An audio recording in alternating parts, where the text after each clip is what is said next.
May I ask that the short video, Mr. Chair, be shown because that will provide context already. Okay. In that case, Comsec, please.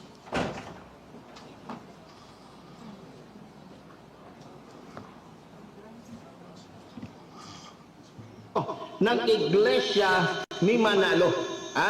Iglesia ni Manalo na Diablo na nagsasabing iglesia daw ni Kristo.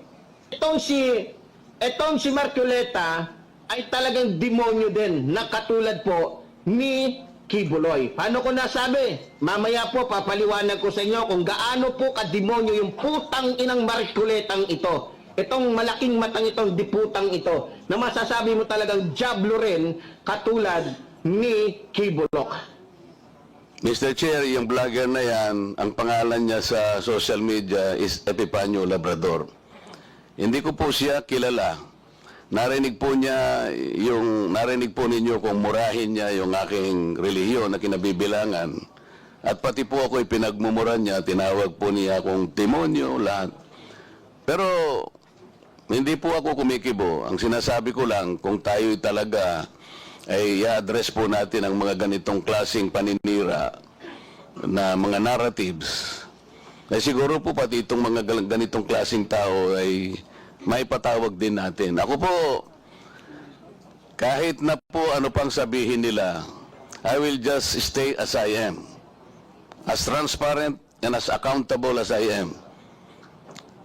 Because right now, what we need are people that can probably criticize us to the height of even abusing their rights. Pero ako po, walang problema sa kanila.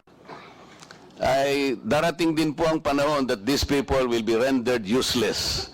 At wala nang maniniwala sa kanila until time will come na masasabi ng tao that they are stupid, useless people and they are simply liars.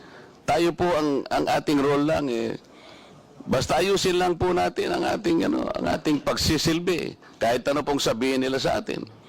Tingnan po niyo yung pagmumura nila sa akin. Wala naman po akong hindi ko po nga kilala yan.